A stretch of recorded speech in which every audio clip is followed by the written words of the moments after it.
ایک مفروضہ اور بتاتا ہوں. قیامت کا ایک کانسیپٹ میں نے ذکر کیا تھا، قیامت جس کا اللہ نے ذکر کیا کہ قیامت کیسے آئے گی.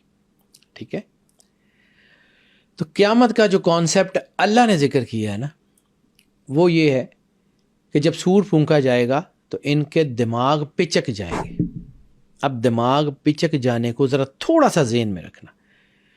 To blow up and to suck, یعنی پھونک ماری جاتی ہے، یا تو پھونک ماری جاتی ہے کر کے، یا ہوا اندر کھینچ کے سکشن پمپس کے ذریعے.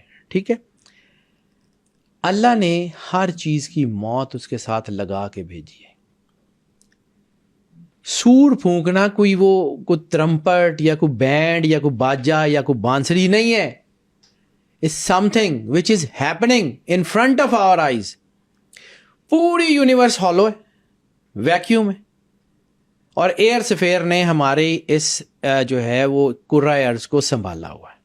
اوزون لیئر نے، اوزون لیئر میں سوراخ ہونے شروع ہو گئے. جس دن اوزون لیئر پھٹی، ہوا تیزی سے باہر نکلے گی، اور جب سکشن پمپ چلتا ہے تو چیزیں پچک جاتی ہیں. ایگزیکٹلی. ٹھیک ہے، اللہ قرآن پاک میں کیا کہہ رہا ہے؟ ان کے دماغ پچک جائیں گے. آواز کی لہروں سے اگر دماغ پھٹتے ہوتے تو کان پھٹتے. آپ کی یہ اسپائنل کارڈ کے سروائکل میں مسئلہ ہوتا، برین میں اس کا کوئی کانسیپٹ نہیں ہوتا. اناٹمی یہی کہتی ہے. ٹو اسکویز، ہوا باہر نکل جائے گی. ہوا باہر نکلے گی تو کیا ہوگا؟ پانی کے اندر کیا ہے؟ H2O. قرآن پاک میں اللہ کہتا ہے پانی ختم کر دیا جائے گا. H2O، ہائیڈروجن اور آکسیجن کا مکسچر. اچھا، اللہ سے بڑا سائنسدان بھی کائنات میں کوئی نہیں ہوا. بے شک. Hydrogen highly explosive, oxygen fire agent, دونوں آگ لگانے والی اور آگ کو بڑھانے والے ایجنٹ ہیں. ٹھیک ہے، دونوں ملتے ہیں تو پانی بن جاتا ہے جو آگ کو بجھا دیتا ہے. کمال ہی کی سائنس ہے. صرف اس کی جو ہے نا، اس کی جو اندر اس کے جو چیزیں ہیں، اس کی چیزوں کو سمجھنے کی کوشش کرو. ہائیڈروجن اور آکسیجن، آکسائڈ بریک ہو جائے گا، آکسائڈ بریک ہو جائے گا، ہائیڈروجن علیحدہ ہو جائے گی، آکسیجن علیحدہ ہو جائے گی، پانی ختم ہو جائے گا. پہاڑ روئی کے گالوں کی طرح اڑیں گے. تیسرا کانسیپٹ قیامت کا. اوزون لیئر ختم ہو گئی، پہاڑ، ہوا ختم ہو گئی، تو گریوٹی کہاں گئی؟ ختم. گریوٹی کے لیے کیا ضرورت تھی؟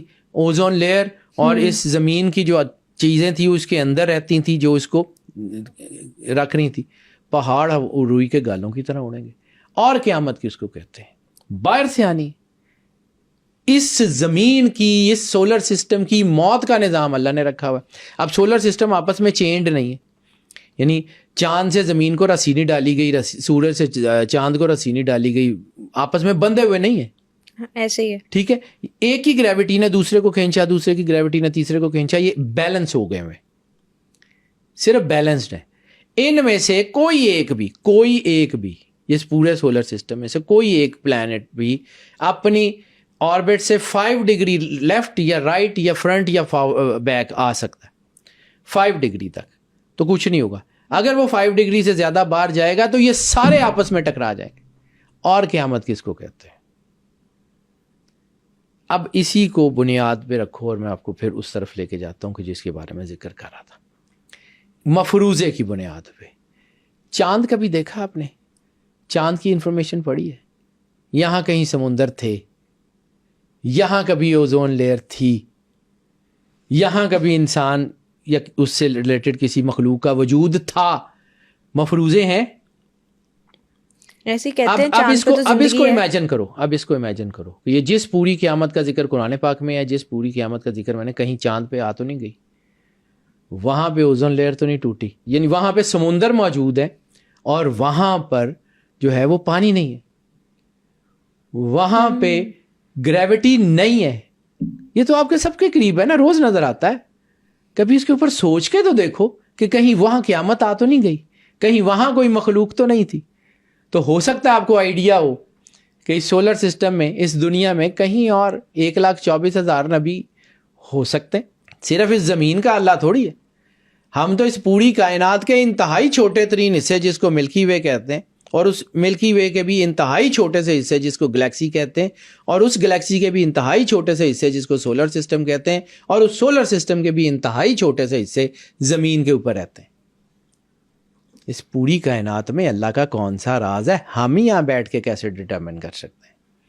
ہم ہی یہاں بیٹھ کے کیسے یہ فائنل کر سکتے ہیں کہ یہی ہے؟ تو کہیں چاند پہ قیامت تو نہیں آ گئی؟ کہیں ہو سکتا ہے وہاں پہ کوئی نبی آئے ہوں، کوئی مخلوق ہو، کچھ ہو. ابھی بھی کہا جا رہا ہے کہ جی مارس پہ. اسٹیفن ہاکنگ نے یہی نہیں کہا تھا کہ کائنات کے نظام سے چھیڑ چھاڑ مت کرنا، ہو سکتا ہے وہاں تم سے زیادہ مضبوط مخلوق ہو جو تمہیں آ کے پکڑ لے. اسٹیفن ہاکنگ میرا خیال ہے کہ بہت لائق آدمی تھا. وہ اتنا عام سا آدمی نہیں تھا کہ اس قسم کی باتیں ایسے ہی مفروضوں کی بنیاد پہ کر جائے. آج دنیا اس کے اوپر ریسرچ کر رہی ہے. ہم نہیں پڑھتے تو بیٹا وہ پرانے جو اسکول ہے نا، میں چونکہ انہی اسکولوں میں پڑھا ہوں، آج 50 سال ہو گئے. تو وہ جو ہوتے تھے نا اسٹوڈنٹس جن کا دل نہیں کرتا تھا پڑھنے کا، تو ان کی کوشش ہوتی تھی کہ وہ سر نے جو پیپر بنایا ہے نا وہ پیپر ہی پھاڑ دیں. نہ پیپر ہوگا نہ صبح ٹیسٹ دینا پڑے گا.